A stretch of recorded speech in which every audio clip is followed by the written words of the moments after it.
묘 이장을 도와준다더니 왜 갑자기 내 땅 서류에 도장을 찍으라는 거지? 아버지, 요양원 보내고 나면 바로 등기 바꿔야죠. 그 양반 이제 기운도 없어요. 집에 돌아왔더니 내 집 자물쇠가 바뀌어 있었습니다.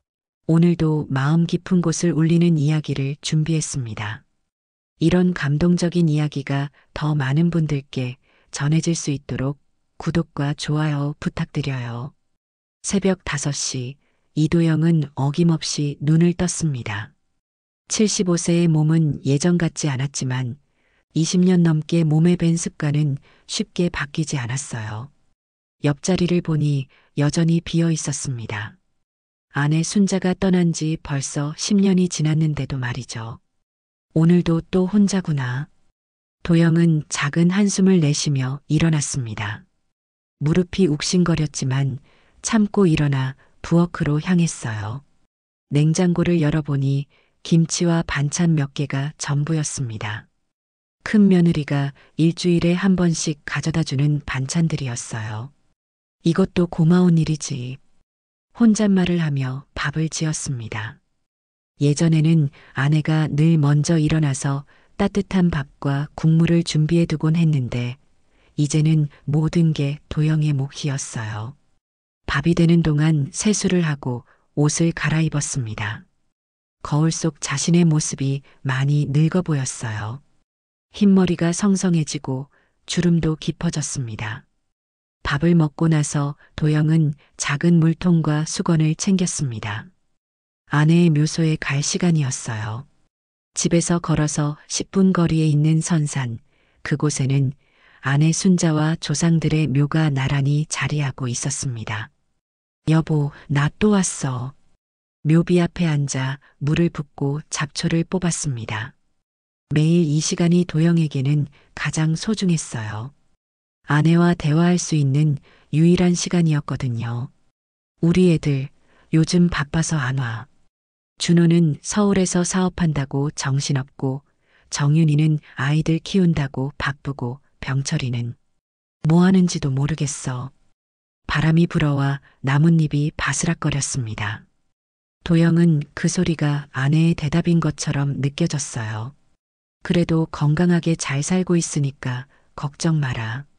다만 좀 외롭긴 해. 그때였습니다. 뒤에서 누군가 부르는 소리가 들렸어요. 도영이 형? 돌아보니 마을 이장인 김춘식이었습니다. 70대 초반의 춘식은 도영보다 몇 살 어렸지만 마을 일을 도맡아 하면서 모든 이웃의 든든한 버팀목 같은 존재였어요. 춘식이 이른 아침부터 웬일이야? 형, 중요한 얘기가 있어서요. 혹시 시간 있으면 잠깐 나와봐요. 도영은 아내 묘소에 마지막 인사를 하고 춘식을 따라 나섰습니다. 둘은 묘소 근처 큰 나무 아래에 앉았어요. 형, 사실 어제 군청에서 연락이 왔어요. 이 일대에 도로 확장 계획이 잡혔다는 거예요. 도로 확장? 네. 그런데 문제는 형 선산 쪽으로도 도로가 지나간다는 거예요. 그러면 춘식의 말을 듣고 도영의 얼굴이 굳어졌습니다. 그러면 묘를 옮겨야 한다는 얘기인가? 그럴 가능성이 높아요. 정확한 건 측량을 해봐야 알겠지만 미리 준비는 해두시는 게 좋을 것 같아요. 묘 이장은 워낙 복잡한 일이니까요. 도영은 잠시 말이 없었습니다. 40년 동안 이 자리를 지켜온 선산이었어요. 아내와 함께 매일 같이 돌보던 곳이었고 조상들이 편히 잠들고 있는 곳이었습니다. 자식들과 상의해 보세요. 혼자 결정하기엔 너무 큰 일이니까요. 춘식의 말에 도영은 고개를 끄덕였습니다. 집으로 돌아와 한참을 생각했어요. 큰아들 준호에게 연락을 해야겠다고 마음먹었습니다. 전화를 걸었지만 처음엔 받지 않았어요. 세 번째 전화에서야 준호의 목소리가 들렸습니다. 아버지, 왜 이렇게 일찍 전화하세요? 준호야, 미안해. 급한 일이 있어서 그래. 무슨 일이세요? 도영은 춘식에게 들은 이야기를 그대로 전했습니다. 도로 확장으로 인해 묘 이장을 해야 할 수도 있다는 얘기를요. 아, 그런 일이 있었군요. 묘 이장이요. 준호의 목소리에서 뭔가 다른 기색이 느껴졌습니다. 논란보다는 오히려 관심 같은 것이었어요. 제가 시간 내서 내려갈게요, 아버지. 이런 일은 혼자 처리하시면 안 되죠. 고맙다, 준호야. 언제 올 수 있겠니? 이번 주말에 가겠습니다. 그때까지 다른 건 건드리지 마세요.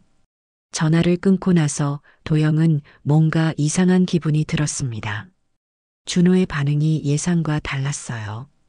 보통이라면 묘 이장 같은 일에 당황하거나 걱정부터 할 텐데 준호는 오히려 적극적으로 나서는 것 같았습니다. 뭔가 이상해. 도영은 혼잣말을 했습니다. 하지만 자식이 도와준다는데 나쁠 건 없다고 생각했어요. 그날 저녁 도영은 아내의 사진 앞에 앉았습니다. 여보, 준호가 내려온대. 묘 이장 일로 말이야. 그런데 왜인지 마음이 편하지 않아. 혹시 내가 너무 의심이 많아진 건가? 사진 속 아내는 여전히 따뜻한 미소를 짓고 있었습니다. 도영은 그 미소를 보며 잠시나마 마음의 평안을 얻었어요. 하지만 가슴 한구석에는 여전히 불안한 기분이 자리하고 있었습니다. 주말이 되자 도영은 평소보다 일찍 일어났습니다. 준호가 온다고 했으니 집 정리도 하고 아들이 좋아하던 음식도 준비해야 했어요. 비록 10년 전 아내가 떠난 후로는 요리 솜씨가 많이 줄었지만 그래도 아버지 노릇은 해야겠다고 생각했습니다. 준호 녀석, 언제부터 외제차를 몰고 다니게 됐나? 창밖으로 보이는 검은색 승용차를 보며 도영이 중얼거렸어요. 예전에 준호가 타던 차와는 확연히 달랐습니다. 번쩍거리는 차체와 낯선 엠블럼이 시골 마을에는 어울리지 않아 보였어요. 차에서 내린 준호의 모습도 달라져 있었습니다. 말끔한 정장 차림에 가죽 구두, 그리고 비싼 시계까지 차고 있었어요. 도영이 기억하는 소탈한 아들의 모습과는 거리가 멀었습니다. 아버지, 안녕하세요. 준호야, 잘 왔다. 그런데 언제부터 이런 좋은 차를 타게 됐니? 아, 이거요? 회사 법인차예요. 사업이 좀 잘 되고 있어서요. 준호의 대답은 담담했지만 도영은 뭔가 어색함을 느꼈습니다. 예전에 준호라면 아버지와 만나면 먼저 안부부터 물어보곤 했는데 오늘은 그런 따뜻함이 느껴지지 않았어요. 들어와서 밥부터 먹자. 내가 좋아하던 된장찌개 끓여놨어. 아니에요, 아버지. 시간이 별로 없어서요. 묘 이장건부터 얘기하죠. 준호는 거실에 앉자마자 서류 가방을 꺼냈습니다. 그 모습을 보며 도영의 마음이 조금씩 식어갔어요. 아들이 아니라 마치 업무차 온 사람 같았거든요. 아버지, 묘 이장 서두르셔야 해요. 제가 알아보니까 이 일대가 개발지역으로 지정됐다고 하더라고요. 개발지역? 네. 도로 확장뿐만 아니라 아예 신도시 계획이 잡혀 있어요. 그러면 보상금도 나오고요. 준호의 눈에서 이상한 빛이 스쳤습니다. 묘 이장을 걱정하는 아들의 눈빛이 아니라 뭔가 다른 것을 노리는 듯한 시선이었어요. 보상금이라. 아버지, 이 기회에 묘도 좋은 곳으로 옮기고 남은 땅도 정리하시면 될 것 같아요. 어차피 아버지 혼자서 이 넓은 땅 관리하기도 힘드시잖아요. 도영은 준호의 말을 들으며 점점 이상함을 느꼈습니다. 아들이 관심을 보이는 건 조상들의 안식처인 묘소가 아니라 땅 자체인 것 같았어요. 준호야, 그 땅은 내 어머니랑 같이 논이라며 갖고 온 삶의 터전이야. 그리고 우리 조상들이 잠들어 계신 곳이고. 아버지, 그런 감정적인 얘기 말고요. 현실적으로 생각해 보세요. 이 나이에 산 관리하는 것도 힘드시고 혼자 사시기도 외로우시잖아요. 준호의 말투가 점점 차가워졌습니다. 예전에는 아버지를 아버지라고 정중하게 부르던 아들이 이제는 마치 설득해야 할 대상을 보는 듯한 시선으로 도영을 바라보고 있었어요. 그런데 말이지, 준호야. 내가 왜 이렇게 급하게 서두르는 거니? 도영의 질문에 준호는 잠시 당황하는 기색을 보였습니다. 그러더니 서류 가방에서 봉투 하나를 꺼냈어요. 아버지, 사실 이것 때문에 온 거예요. 봉투 안에는 여러 장의 서류가 들어 있었습니다. 도영이 서류를 들여다보려 하자 준호가 재빨리 설명했어요. 이건 토지 공동명의 변경 동의서예요. 아버지 연세도 있으시고 나중에 상속 문제로 복잡해질 수 있으니까 미리 제 이름을 함께 올려두자는 겁니다. 공동명예? 네. 아버지가 주인이시긴 하지만 저도 함께 명의를 올려두면 나중에 모든 절차가 간단해져요. 묘 이장도 제가 도와드릴 테니까요. 도영은 서류를 찬찬히 살펴봤습니다. 어려운 법률 용어들이 가득했지만 대략적인 내용은 이해할 수 있었어요. 자신의 땅에 아들의 이름을 함께 올리겠다는 내용이었습니다.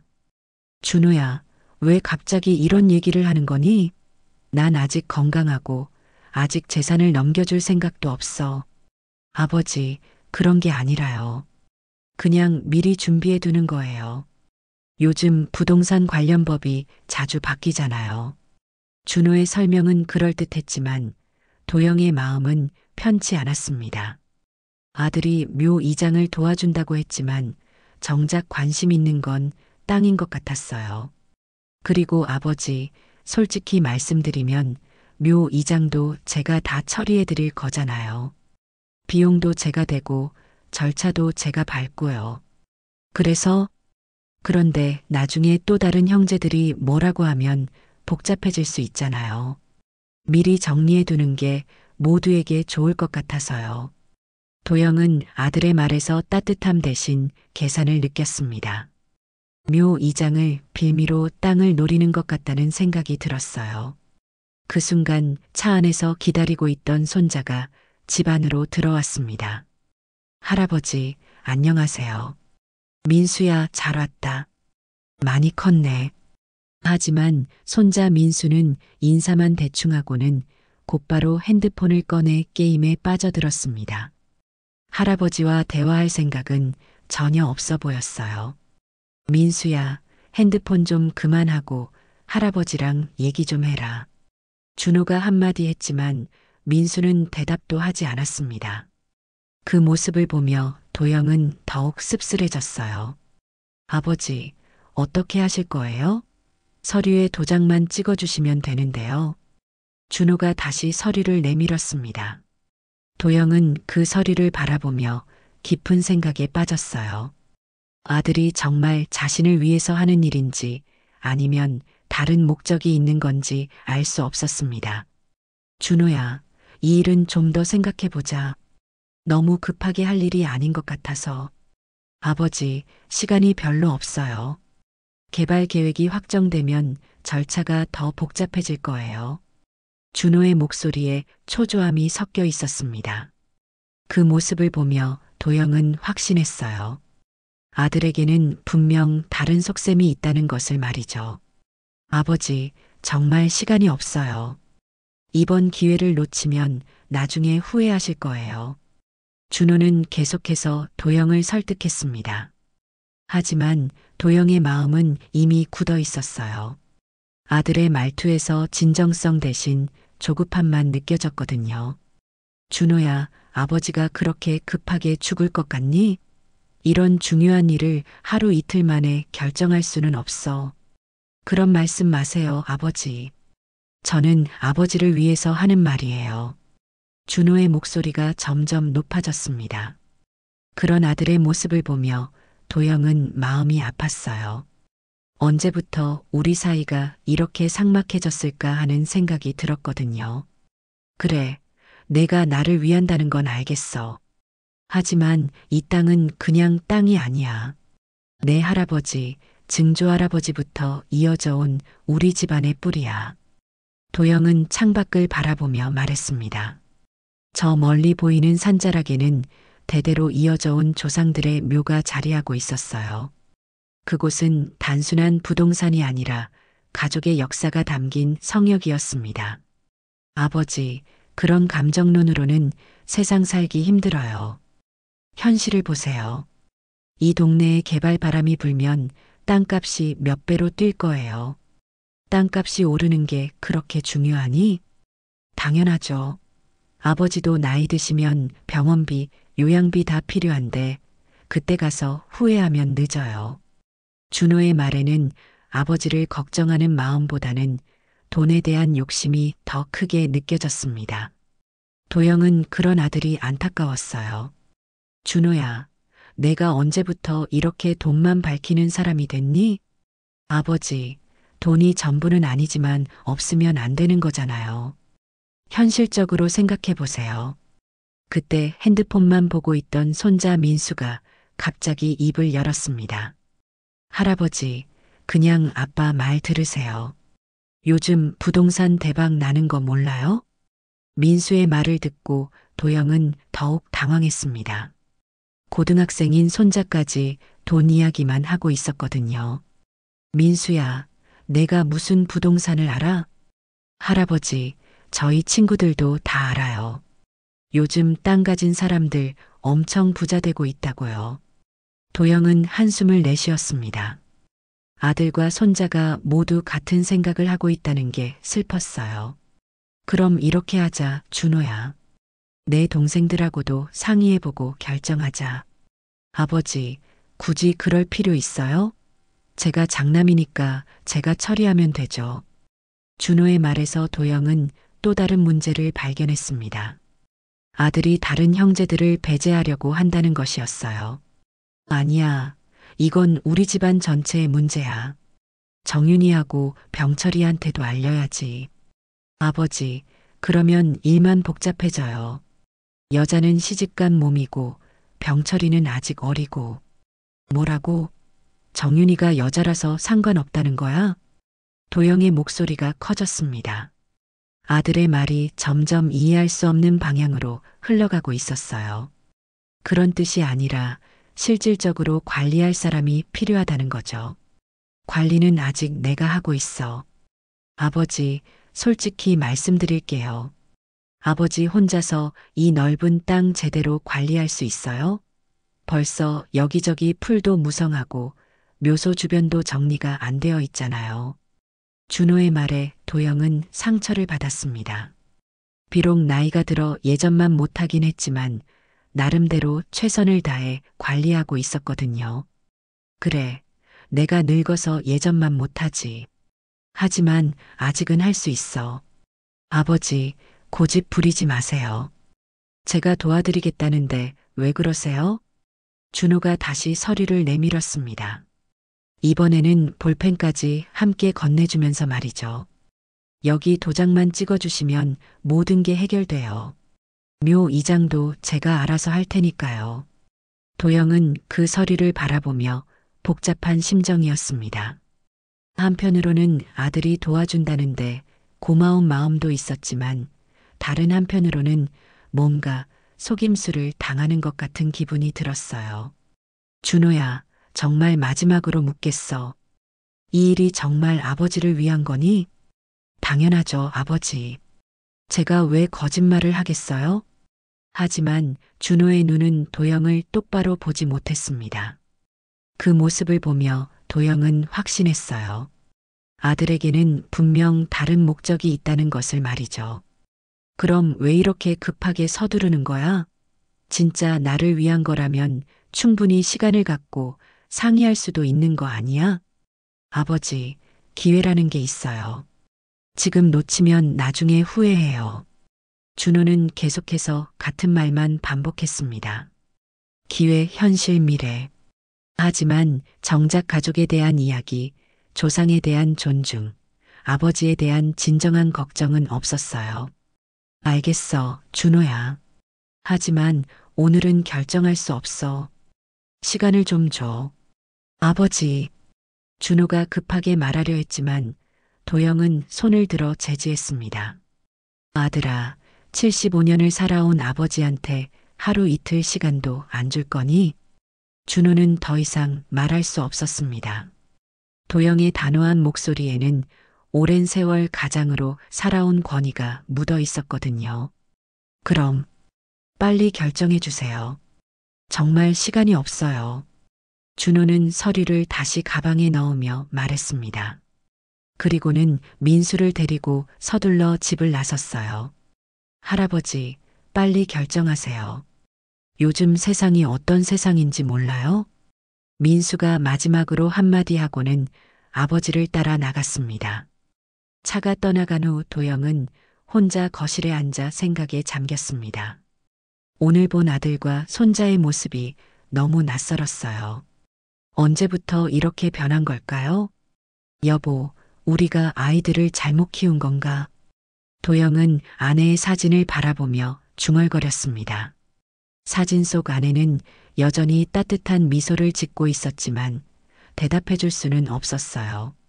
그날 밤 도영은 잠을 이루지 못했습니다. 아들의 말이 계속 머릿속을 맴돌았거든요. 정말 자신을 위한 일일까? 아니면 다른 목적이 있는 걸까? 도영의 마음은 복잡하기만 했습니다. 준호가 떠난 다음 날 도영은 평소보다 일찍 집을 나섰습니다. 마음이 답답해서 아내의 묘소로 향했어요. 그런데 길에서 마을 사람들과 마주칠 때마다 이상한 시선을 느꼈습니다. 도영이 형, 안녕하세요. 슈퍼를 운영하는 박씨 아줌마가 인사를 건넸는데 평소와 달리 어색한 미소를 지었어요. 그런데 어제 아드님이 오셨다면서요? 좋은 차 타고 말이에요. 응, 잠깐 일 때문에 왔다 갔어. 아, 그렇군요. 요즘 젊은 사람들은 다들 바쁘죠. 박씨 아줌마의 말에는 뭔가 의미심장한 뉘앙스가 있었습니다. 도영은 그냥 인사만 하고 지나쳤어요. 묘소에 도착해서 아내 묘비 앞에 앉았습니다. 물을 갈아주고 잡초를 뽑으면서 어제 있었던 일들을 떠올려 봤어요. 여보, 준호 녀석이 이상해. 예전 같지가 않아. 바람이 불어와 나뭇잎이 바스락거렸습니다. 마치 아내가 대답하는 것 같았어요. 묘 이장을 도와준다면서 왜 그렇게 서두르는 건지 모르겠어. 그리고 그 서류는 또 뭐야? 그때 뒤에서 누군가 다가오는 소리가 들렸습니다. 돌아보니 마을 이장 춘식이었어요. 형, 여기 계셨군요. 찾았어요. 춘식아, 무슨 일이야? 춘식의 표정이 평소와 달리 어두웠습니다. 뭔가 좋지 않은 소식을 가져온 것 같았어요. 형, 혹시 어제 아드님이 오셨죠? 응, 왔다 갔어. 왜? 사실, 마을 사람들 사이에서 얘기가 나오고 있어요. 춘식은 말을 꺼내기를 주저했습니다. 도영은 그런 춘식의 모습을 보며 불안한 마음이 들었어요. 무슨 얘기인데? 아드님이 형 땅을 노리고 있다는 얘기예요. 뭐라고? 도영의 목소리가 커졌습니다. 마을 사람들 사이에서 그런 소문이 돌고 있다니 믿을 수 없었어요. 어제 아드님이 부동산 중개소에 들렀다더라고요. 그리고 이 일대 땅값이 얼마나 되는지 알아봤다는 거예요. 춘식의 말을 듣고 도영은 충격을 받았습니다. 준호가 묘 이장을 핑계로 정말 땅을 노리고 있었던 거예요. 그리고 사장이 그러는데 개발 예정지라서 땅값이 몇 배로 뛸 거라고 했대요. 이런. 도영은 아무 말도 할 수 없었습니다. 어제 아들이 그렇게 서둘렀던 이유를 이제야 알 것 같았어요. 형, 조심하세요. 요즘 자식들이 부모 재산 노리는 일이 많다잖아요. 춘식의 걱정스러운 목소리가 도영의 가슴을 아프게 했습니다. 자신의 아들이 마을 사람들 입에 오르내린다는 게 부끄러웠어요. 춘식아, 고마워. 조심할게. 형, 혹시 서류 같은 거 쓰셨어요? 아니, 안 썼어. 다행히 의심스러워서 거절했지. 잘하셨어요. 요즘 그런 서류 한번 써주면 나중에 큰일 나는 경우가 많다더라고요. 춘식과 헤어진 후 도영은 집으로 돌아왔습니다. 그런데 집에 도착하니 준호에게서 전화가 와 있었어요. 여러 번 부재중 전화가 걸려 있었습니다. 전화를 걸어보니 준호가 급하게 받았습니다. 아버지, 왜 전화를 안 받으세요? 산에 다녀왔어. 무슨 일이야? 아버지, 그 서류건 빨리 결정해 주세요. 정말 시간이 없어요. 준호의 목소리에는 다급함이 묻어 있었습니다. 마치 무언가에 쫓기는 사람 같았어요. 준호야, 너 어제 부동산 중개소에 갔다며? 전화 너머로 잠시 침묵이 흘렀습니다. 준호가 당황하고 있다는 걸 도영도 느낄 수 있었어요. 아, 그게 땅값 좀 알아본 거예요. 아버지를 위해서요. 나를 위해서? 네, 나중에 팔 때 손해 안 보시라고요. 준호의 대답은 변명처럼 들렸습니다. 도영은 아들의 거짓말이 점점 뻔해지고 있다는 걸 느꼈어요. 준호야, 정직하게 말해봐. 내가 정말 원하는 게 뭐야? 아버지, 무슨 말씀이세요? 저는 정말 아버지를 위해서. 그만해. 더 이상 거짓말하지 마. 도영이 소리를 질렀습니다. 75년을 살아오면서 자식에게 이렇게 화를 낸 적은 처음이었어요. 아버지, 너희들은 내가 죽기만 기다리고 있는 거야? 묘 이장은 핑계고 진짜 목적은 땅이잖아. 아버지, 오해세요. 정말로 아버지를 생각해서. 오해? 그럼 왜 동생들한테는 말도 안 하고 혼자 처리하려고 해? 도영의 추궁에 준호는 더 이상 변명할 수 없었습니다. 아버지, 일단 만나서 얘기해요. 전화로는 힘들어요. 만날 필요 없어. 당분간 오지 마. 아버지. 도영은 전화를 끊었습니다. 그리고 정윤이와 병철이에게 전화를 걸었어요. 정윤아, 아빠야. 아버지, 안녕하세요. 어떻게 지내세요? 응, 잘 지내고 있어. 그런데 너희 오빠 준호 최근에 만났니? 오빠요? 아니에요, 왜요? 도영은 어제 있었던 일들을 정윤에게 설명했습니다. 묘 이장 얘기부터 공동명의 서류까지 모든 걸 말했어요. 아버지, 그런 일이 있었어요? 오빠가 왜 그래요? 정윤의 목소리에는 놀라움과 걱정이 섞여 있었습니다. 정윤아, 너는 어떻게 생각하니?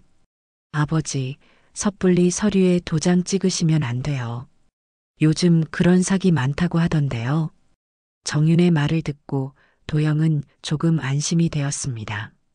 적어도 둘째 딸은 오빠와 다른 생각을 하고 있었거든요. 병철에게도 전화를 걸었습니다. 아버지, 형이 그런 일을 했어요? 응, 그래서 너한테도 알려주는 거야. 아버지, 저도 정윤 누나 말에 동감해요. 너무 성급하게 결정하지 마세요. 막내 아들 병철도 형과는 다른 반응을 보였습니다. 도영은 다른 자식들이 준호와 같은 생각이 아니라는 걸 알고 조금 마음이 놓였어요. 그럼 우리 형제끼리 한번 만나서 얘기해 볼까요? 병철의 제안에 도영은 고개를 끄덕였습니다. 이 문제는 준호 혼자 결정할 일이 아니었어요. 그날 저녁 도영은 아내의 사진 앞에 앉았습니다. 여보, 우리 큰아들이 왜 이렇게 변했을까? 예전에는 그런 아이가 아니었는데. 사진 속 아내는 여전히 미소를 짓고 있었지만 도영의 마음은 무거웠습니다. 가족이 이렇게 갈라져서는 안 되는데 어떻게 해야 할지 모르겠었어요. 며칠 후 도영은 평소와 같이 아침 일찍 일어나 아내의 묘소로 향했습니다. 요즘 들어 몸이 예전 같지 않았어요. 밤잠을 설치는 날이 많아졌고 식욕도 떨어졌습니다. 준호와의 일로 스트레스를 많이 받았던 탓이었죠. 묘소 앞에 앉아 물을 갈아주려고 하는데 갑자기 어지러움이 몰려왔습니다. 이상하네. 도영은 묘비를 붙잡고 균형을 잡으려 했지만 몸이 말을 듣지 않았어요. 그대로 그 자리에 주저앉고 말았습니다. 여보, 나 좀 이상해. 의식이 흐려지면서 도영은 그 자리에서 쓰러졌습니다. 다행히 1시간 후 산책을 나온 마을 주민이 발견해서 119에 신고했어요. 환자 보호자이신가요? 병원에서 깨어난 도영에게 간호사가 물었습니다. 아니요, 보호자는 따로 없어요. 가족분들께 연락드려야 하는데요. 간호사는 도영의 핸드폰에서 준호의 번호를 찾아 전화를 걸었습니다. 하지만 준호는 전화를 받지 않았어요. 정윤이와 병철에게도 연락했지만 모두 바쁘다며 당장 올 수 없다고 했습니다. 할아버지, 일단 혼자 계시게 될 것 같은데 괜찮으세요? 괜찮아요. 혼자 있는 게 익숙해요. 도영은 쓸쓸하게 웃으며 대답했습니다. 75년을 살아오면서 정말 외로움을 느낀 건 처음이었어요. 의사의 진단은 과로와 스트레스로 인한 일시적 의식 이름이었습니다. 큰 문제는 없다고 했지만 며칠 더 관찰이 필요하다고 했어요. 환자분, 혹시 최근에 큰 스트레스를 받으신 일이 있나요? 글쎄요. 별일 없었는데요. 도영은 자식 이야기를 하고 싶지 않았습니다. 의사에게까지 가족 문제를 털어놓기가 부끄러웠거든요. 입원 이틀째 되는 날, 병실에는 여전히 간호사만 들락날락했습니다. 자식들은 아무도 오지 않았어요. 준호는 연락조차 없었고 정윤이와 병철은 전화로만 안부를 묻고 끝이었습니다. 참, 이럴 때 보니까 정말 혼자구나. 도영은 창밖을 바라보며 혼잣말을 했습니다. 같은 병실에 있는 다른 환자들은 가족들이 번갈아 가며 문병을 와서 시끄러울 정도였는데 자신의 침상 주변은 조용하기만 했어요. 사흘째 되는 날 오후 드디어 퇴원 허가가 나왔습니다. 도영은 혼자 택시를 타고 집으로 돌아왔어요. 그런데 집에 도착해서 깜짝 놀랐습니다. 대문에 자물쇠가 바뀌어 있었거든요. 이게 뭐야? 도영은 자신의 열쇠로 문을 열려고 했지만 열리지 않았습니다. 분명히 자신의 집인데 들어갈 수 없다니 황당했어요. 그때 준호에게서 전화가 왔습니다. 아버지, 퇴원하셨어요? 준호야, 집 자물쇠가 왜 바뀌어 있니? 아, 그거요? 아버지가 병원에 계시는 동안 집이 비어 있으니까 도둑이 들까봐 바꾼 거예요. 준호의 대답은 그럴듯했지만 뭔가 이상했습니다. 자물쇠를 바꾸면서 왜 미리 말하지 않았을까요? 그럼 새 열쇠는 어디 있어? 아버지, 사실 말씀드릴 게 있어요. 아버지 혼자 계시기에는 이 집이 너무 크잖아요. 뭔 소리야? 서울로 올라오세요. 저희 집에서 함께 지내시면 되잖아요. 도영은 아들의 말을 듣고 어안이 벙벙했습니다. 자신의 집에 들어가지도 못하게 하면서 서울로 오라니요. 준호야, 이게 뭐 하는 짓이니? 내 집인데 왜 내가 못 들어가? 아버지, 이 집은 임시로 세줄 사람이 있어요. 아버지 병원비도 필요하고 관리비도 나가잖아요. 세를 줘? 내 허락도 없이? 도영의 목소리가 떨렸습니다. 분노보다는 배신감이 더 컸어요. 아버지, 현실적으로 생각해 보세요. 혼자 이 큰 집에서 뭐 하시게요? 서울 오시면 병원도 가깝고 손자들도 볼 수 있고. 아니야. 나는 내 집에서 살 거야. 도영이 소리를 질렀지만 준호는 들은 척도 하지 않았습니다. 아버지, 고집 부리지 마세요. 나이 드신 분이 혼자 사시면 위험해요. 위험한 건 내 놈이야. 내 집을 마음대로 어떻게 하는 거야. 아버지, 큰 소리 내지 마세요. 동네 사람들 다 들어요. 준호의 차가운 말투에 도영은 더욱 화가 났습니다. 하지만 현실적으로 집에 들어갈 방법이 없었어요. 그럼 나는 어디서 자란 말이야? 찜질방이라도 가세요. 며칠만 버티시면 서울로 올라오실 마음이 바뀔 거예요. 준호의 말을 듣고 도영은 말문이 막혔습니다. 자신의 아들이 이렇게 냉정할 줄 몰랐어요. 준호야, 내가 정말 내 아들이니? 아버지, 감정적으로 생각하지 마세요. 이게 다 아버지를 위한 거예요. 전화가 끊어지고 도영은 그 자리에 멍하니 서 있었습니다. 평생 자신이 지켜온 집에 들어갈 수 없다니 이런 일이 있을 수 있나요? 이웃집 할머니가 나와서 도영을 보더니 안타까운 표정을 지었습니다. 도영이 무슨 일이야? 왜 거기 서 있어? 아, 열쇠를 깜빡했네요. 도영은 창피해서 사실을 말할 수 없었습니다. 자식이 자물쇠를 바꿔서 못 들어간다고 어떻게 말하겠어요. 그럼 우리 집에서 잠깐 쉬었다가 괜찮습니다. 금방 해결될 거예요. 도영은 인사만 하고 그 자리를 떠났습니다. 갈 곳이 없어서 마을 입구에 있는 찜질방으로 향했어요. 찜질방에서 하룻밤을 보내면서 도영은 많은 생각을 했습니다. 정말 아들 말대로 서울로 올라가야 하는 건가? 아니면 다른 방법이 있을까? 여보, 내가 어떻게 해야 할까? 도영은 마음속으로 아내에게 물었습니다. 하지만 대답은 돌아오지 않았어요. 이제 정말 혼자서 모든 걸 결정해야 했습니다. 다음 날 아침 도영은 정윤이와 병철에게 전화를 걸었습니다. 이 상황을 알려야겠다고 생각했거든요. 아버지, 오빠가 정말 그런 일을 했어요? 정윤이의 목소리에는 분노가 섞여 있었습니다. 아버지, 저희가 뭔가 해드려야 할 것 같은데요. 병철도 형의 행동에 대해 분개했습니다. 너희들은 오지 마. 내가 알아서 할게. 도영은 다른 자식들에게까지 피해를 주고 싶지 않았습니다. 이 문제는 준호와 자신이 해결해야 할 일이었어요. 하지만 마음 한구석에서는 다른 생각도 들었습니다.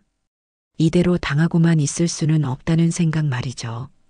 찜질방에서 이틀째 밤을 보내고 있던 도영에게 마을 이장 춘식이 찾아왔습니다. 형, 여기 계셨군요. 온 동네가 난리예요. 춘식의 얼굴에는 걱정이 가득했습니다. 마을 사람들이 도영의 상황을 알고 있다는 뜻이었어요. 미안해, 춘식아. 창피한 꼴 보여서. 형, 무슨 말씀이에요? 이런 일이 어디 형 잘못이에요? 춘식은 도영 옆에 앉으며 한숨을 내쉬었습니다. 형, 솔직히 말씀드릴게요. 마을 노인회에서 형 얘기가 나왔어요. 다들 화가 나 있어요. 노인회에서? 네. 김 회장님이 그러시더라고요. 자식이 부모 집 자물쇠 바꾸는 게 말이 되냐고요. 도영은 부끄러워서 고개를 숙였습니다. 자신의 가족사가 마을 전체의 화제거리가 되었다니요. 형, 이런 일 당하고만 계시면 안 돼요. 뭔가 대책을 세우셔야죠. 대책이라. 형, 구청에 가보셨어요? 요즘 이런 일이 많아서 상담받을 수 있는 곳이 있다던데요. 춘식의 말에 도영은 고개를 들었습니다. 그동안 혼자서만 고민했는데 전문가의 도움을 받을 수도 있겠다는 생각이 들었어요. 같이 가볼까요? 형 혼자 가시기엔 힘드실 것 같은데. 고마워, 춘식아.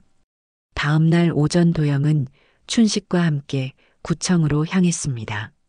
민원실에는 생각보다 많은 노인들이 앉아 있었어요. 다들 비슷한 문제로 온 것 같았습니다. 어르신, 무슨 일로 오셨나요?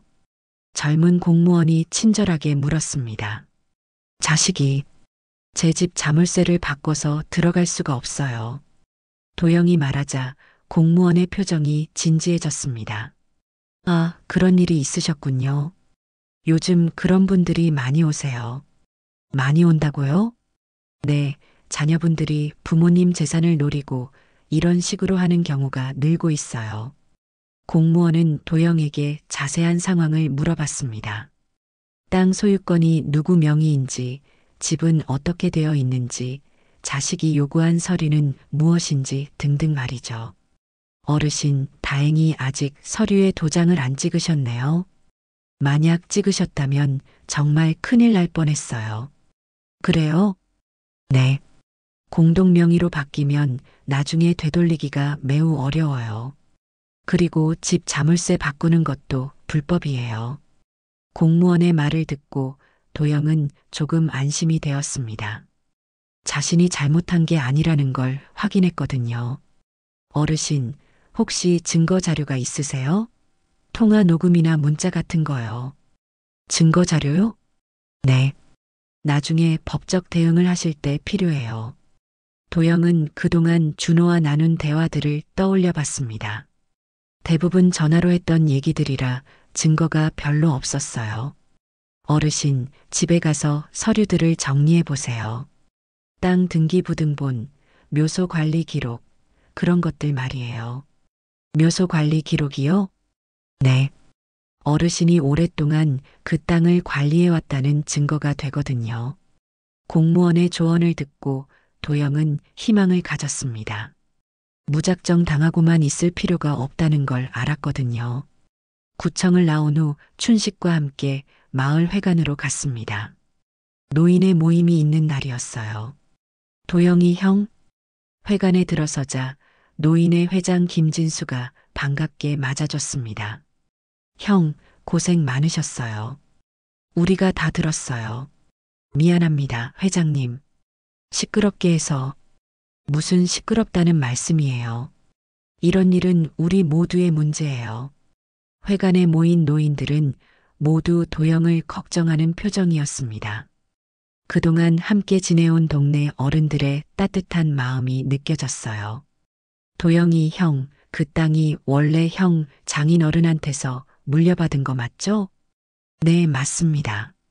그럼 애들 명의로 넘겨줄 이유가 전혀 없어요. 그 땅은 형 단독 소유잖아요. 김진수 회장은 오랫동안 마을에서 살아온 터라 도영네 집안 사정을 잘 알고 있었습니다. 형, 우리가 증인이 될 수 있어요. 형이 20년 넘게 그 산을 혼자 관리해 온 거 다들 봤잖아요. 다른 노인들도 고개를 끄덕였습니다. 도영이 매일 아침 산에 올라가서 묘소를 돌보는 모습을 모두가 지켜봤거든요. 그리고 형 부인 돌아가신 후에도 10년 동안 혼자 다 하셨잖아요. 맞아요. 비 오는 날에도 올라가시는 거 봤어요. 노인들의 증언을 듣고 도영은 가슴이 뭉클했습니다. 그동안 혼자라고 생각했는데 이렇게 많은 사람들이 자신을 지켜보고 있었던 거예요. 형, 기록 같은 거 잘 보관하고 계세요? 기록이요? 묘소 관리한 기록, 사진 같은 거 말이에요. 도영은 집에 아내와 함께 정리해둔 자료들이 있다는 걸 떠올렸습니다. 조상 묘소 관리 일지, 이장 공문서, 묘소 사진들까지 차곡차곡 모아둔 게 있었어요. 아, 그런 게 있긴 한데. 그럼 그거 가져오세요. 그게 다 증거가 돼요. 김진수 회장의 말에 도영은 고개를 끄덕였습니다. 하지만 문제는 집에 들어갈 수 없다는 것이었어요. 회장님, 그런데 집에 못 들어가요. 자물쇠를 바꿔놔서. 아, 그거요? 걱정 마세요. 우리가 도와드릴게요. 김진수 회장은 의미심장한 미소를 지었습니다. 그날 저녁 도영은 마을 사람들과 함께 자신의 집 앞에 섰습니다. 김진수 회장이 자물쇠 전문가를 데려왔어요. 어르신, 이건 불법이 아니에요. 본인 집이니까요. 자물쇠 전문가가 말하면서 문을 열어줬습니다. 드디어 자신의 집에 들어갈 수 있게 된 거예요. 집 안으로 들어간 도영은 곧바로 서류함으로 향했습니다. 아내와 함께 정리해둔 모든 자료들이 그대로 있었어요. 이거예요, 이거. 도영은 조상 묘소 관리 기록을 꺼냈습니다. 40년 동안의 관리 일지, 묘소 사진들, 이장 관련 공문서까지 모든 게 다 있었어요. 형, 이거면 충분해요. 형이 얼마나 성실하게 관리해 왔는지 다 나와 있잖아요. 춘식이 감탄하며 말했습니다. 그때 도영의 핸드폰이 울렸습니다. 준호에게서 온 전화였어요. 아버지, 집에 들어가셨어요? 그래, 들어왔어. 아버지, 남의 집에 무단 침입하시면 안 돼요. 남의 집? 내 집인데? 도영의 목소리가 차가워졌습니다. 이제 더 이상 참을 수 없었어요. 준호야, 이제 그만해. 내가 뭘 노리는지 다 알고 있어. 아버지, 무슨 말씀이세요? 그만 거짓말해. 이제 내가 대응할 거야. 도영은 전화를 끊고 서류들을 정리했습니다. 이제 진짜 싸움이 시작될 때였어요. 이틀 후 도영은 춘식과 함께 법무사 사무실을 찾았습니다. 구청에서 추천해 준 곳이었어요. 노인 상담을 전문으로 하는 법무사라고 했습니다. 어르신 상황을 자세히 말씀해 주세요. 50대 중반의 법무사 박영수는 차분한 목소리로 도영의 이야기를 들었습니다. 도영은 처음부터 차근차근 설명했어요. 묘 이장 얘기부터 시작해서 공동명의 서류, 집 자물쇠까지 모든 걸 말했습니다. 전형적인 재산 갈등 사례네요. 요즘 이런 일이 정말 많아요. 박영수 법무사는 고개를 끄덕이며 메모를 했습니다. 어르신, 증거 자료는 준비하셨나요? 네, 여기 있습니다. 도영은 가져온 서류들을 내놓았습니다. 40년간의 묘소 관리 기록, 사진들, 공문서까지 빈틈없이 준비했어요. 오, 이거 정말 잘 정리하셨네요. 이 정도면 충분히 승산이 있어요. 법무사의 말에 도영은 안도의 한숨을 내쉬었습니다. 그런데 어르신, 혹시 아드님과의 통화 내용을 녹음하신 게 있나요? 녹음이요? 그런 건 없는데. 아쉽네요. 하지만 괜찮아요. 다른 증거로도 충분히 가능해요. 그때 도영은 문득 생각이 났습니다. 마을에서 들은 얘기 중에 준호가 다른 사람들과 나눈 대화가 있었어요. 법무사님, 그런데 우리 아들이 다른 사람들과 한 얘기를 누군가 들었다면 그것도 증거가 될까요? 물론이죠. 증인 증언도 중요한 증거예요.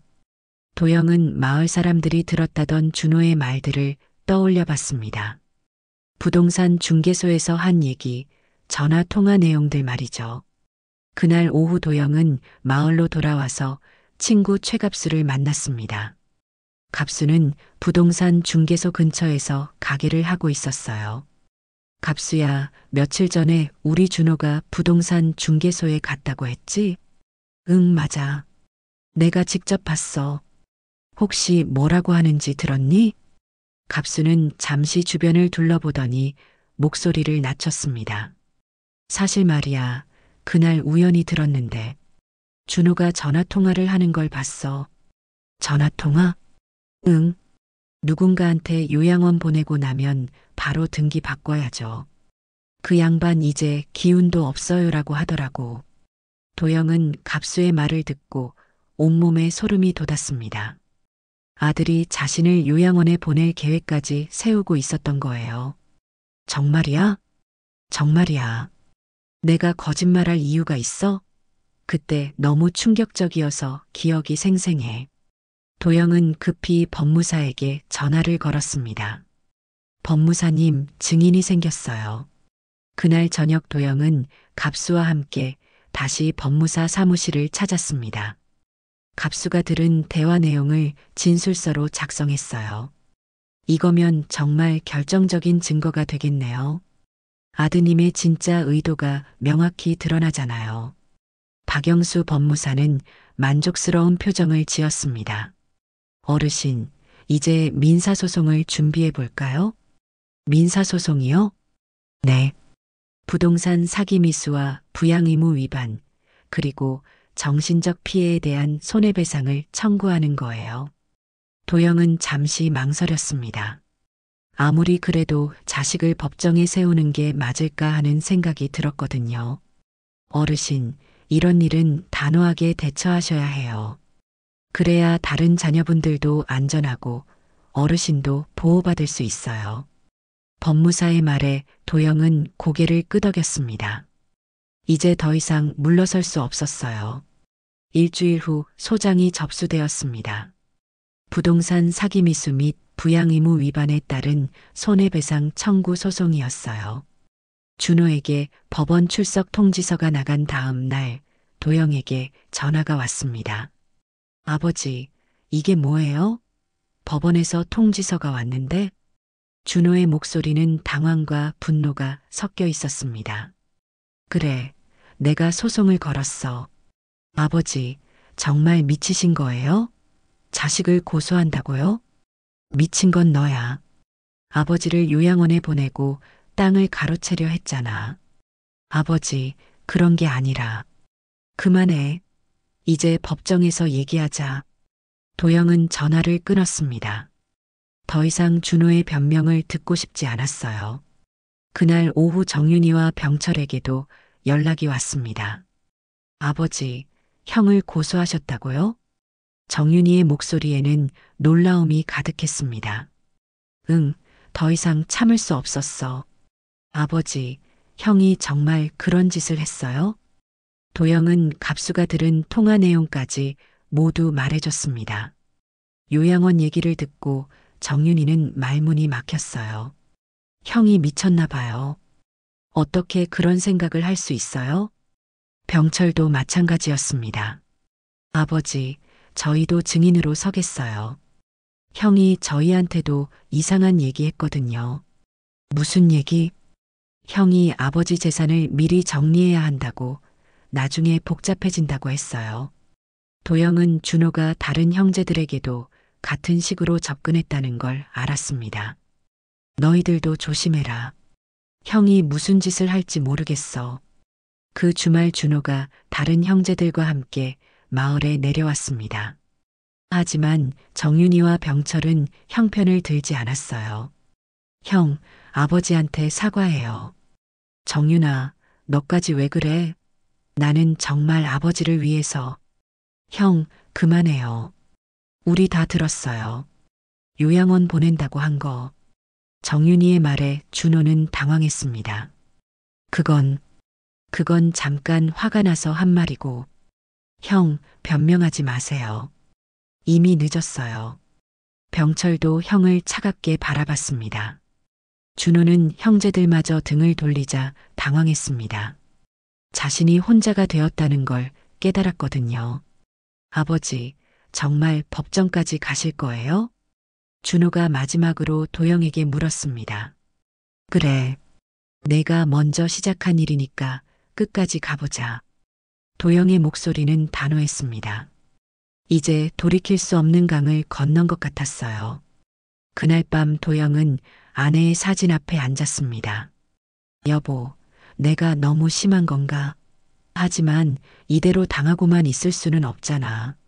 사진 속 아내는 여전히 미소를 짓고 있었습니다. 도영은 그 미소에서 힘을 얻었어요. 옳은 일을 하고 있다는 확신이 들었습니다.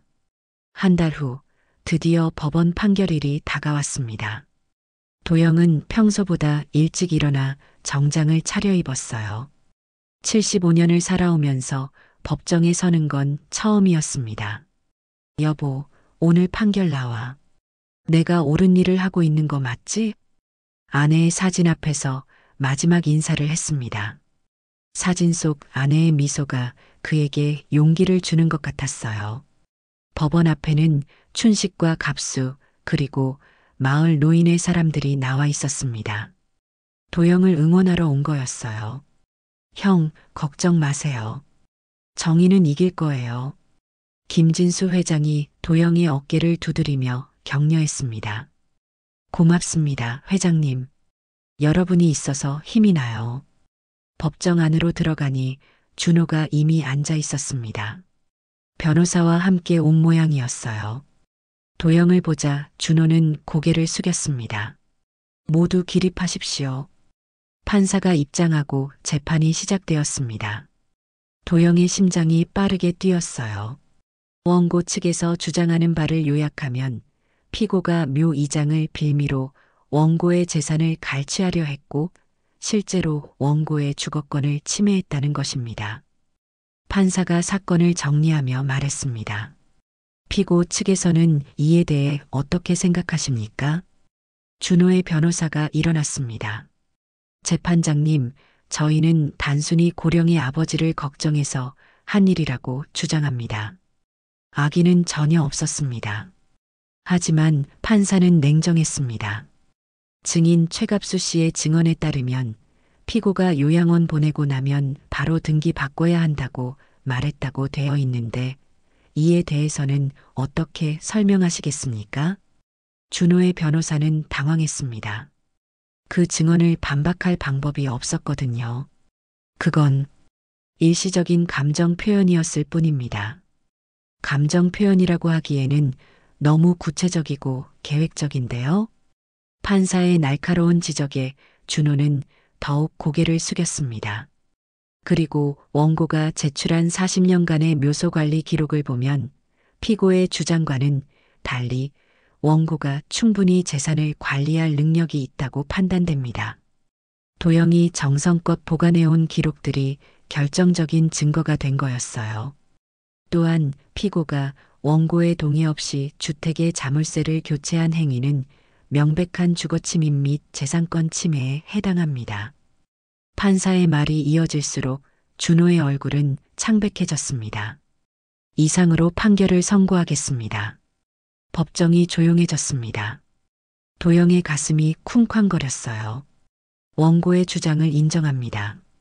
해당 부동산은 원고의 단독 소유임을 확인하며 피고는 원고에 대한 등기 이전 청구권이 없음을 선언합니다.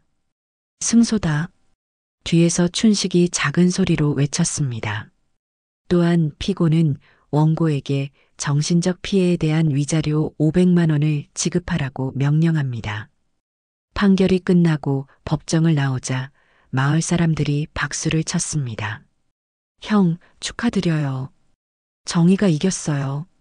사람들의 축하를 받으며 도영은 복잡한 심정이었습니다. 이겼지만 기쁘지만은 않았어요. 자식과 법정에서 싸워 이긴 게 과연 좋은 일일까 하는 생각이 들었거든요.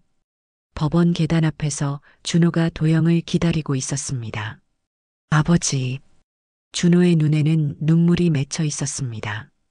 아버지, 몰랐어요. 제가 그렇게 큰 상처를 드린 줄. 준호야. 아버지, 정말 죄송해요. 제가 너무 욕심을 부렸어요. 준호가 고개를 숙이며 사과했습니다. 하지만 도영의 마음은 쉽게 풀리지 않았어요. 준호야, 미안하다고 해서 다 끝나는 게 아니야. 아버지, 내 엄마가 살아있었으면 널 이렇게 안 키웠을 거다. 도영의 말에 준호는 더욱 울먹였습니다. 아버지, 기회를 한 번만 더 주세요. 기회? 넌 이미 기회를 다 써버렸어. 도영은 준호를 보지도 않고 지나쳤습니다. 용서는 아직 이른 것 같았어요. 그날 저녁 마을 회관에서 승리 축하 모임이 열렸습니다. 동네 사람들이 모두 모여 도영을 축하해줬어요. 도영이 형, 진짜 대단해요. 자식한테도 할 말은 하고 사는 게 맞죠? 그러게요. 이제 다른 자식들도 함부로 못하겠어요. 사람들의 칭찬을 들으며 도영은 씁쓸한 미소를 지었습니다. 여러분, 고맙습니다. 여러분이 없었다면 못했을 일이에요. 형, 이제 마음 편히 사세요. 누구도 형을 함부로 못해요. 김진수 회장이 술잔을 들며 말했습니다. 모임이 끝나고 집으로 돌아온 도영은 아내의 묘소로 향했습니다.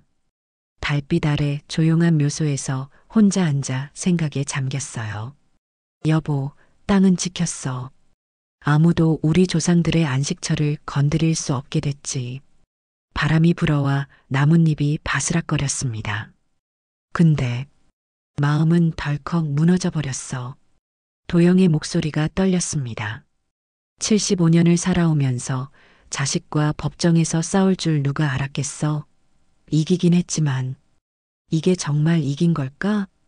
묘비에 손을 올리며 도영은 계속 말했습니다. 준호 그 녀석 진짜 반성하는 것 같기도 하고. 하지만 믿음이 한번 깨지면 다시 회복하기 어렵잖아. 달이 구름에 가려지면서 주변이 더욱 어두워졌습니다. 여보, 내가 너무 냉정한 건가? 그래도 내 자식인데. 하지만 곧 도영은 고개를 흔들었습니다. 아니야. 잘못된 건 잘못된 거야. 자식이라고 해서 부모를 우롱해도 되는 건 아니지. 도영은 일어나서 묘소를 한 번 더 둘러봤습니다. 이제 아무도 이곳을 건드릴 수 없었어요. 20년 동안 지켜온 조상들의 터가 안전해진 거였습니다. 집으로 돌아가는 길에 도영은 하늘을 올려다봤습니다. 별들이 밝게 빛나고 있었어요. 그래, 옳은 일을 했어. 힘들어도 끝까지 해야 하는 일이 있는 법이지. 도영은 이제 진짜 혼자가 되었지만 당당했습니다. 자신의 삶을 지켜낸 거였으니까요. 집에 도착해서 아내의 사진을 바라보며 도영은 마지막으로 말했습니다. 여보, 고생 많았어. 이제 좀 쉴 수 있을 것 같아. 그날 밤 도영은 오랜만에 깊은 잠에 들었습니다. 마음의 무거운 짐을 덜어낸 것 같았어요. 비록 가족이 흩어졌지만 자신의 존엄만큼은 지켜낸 거였습니다. 여보, 나 결국 당신 없는 세상에서 자식과도 남이 됐어. 당신이라면 이런 나를 뭐라 했을까? 여러분이라면 이 아버지의 선택 어떻게 생각하세요? 아래 댓글로 여러분의 생각을 공유해 주세요. 오늘도 여러분의 삶을 응원합니다.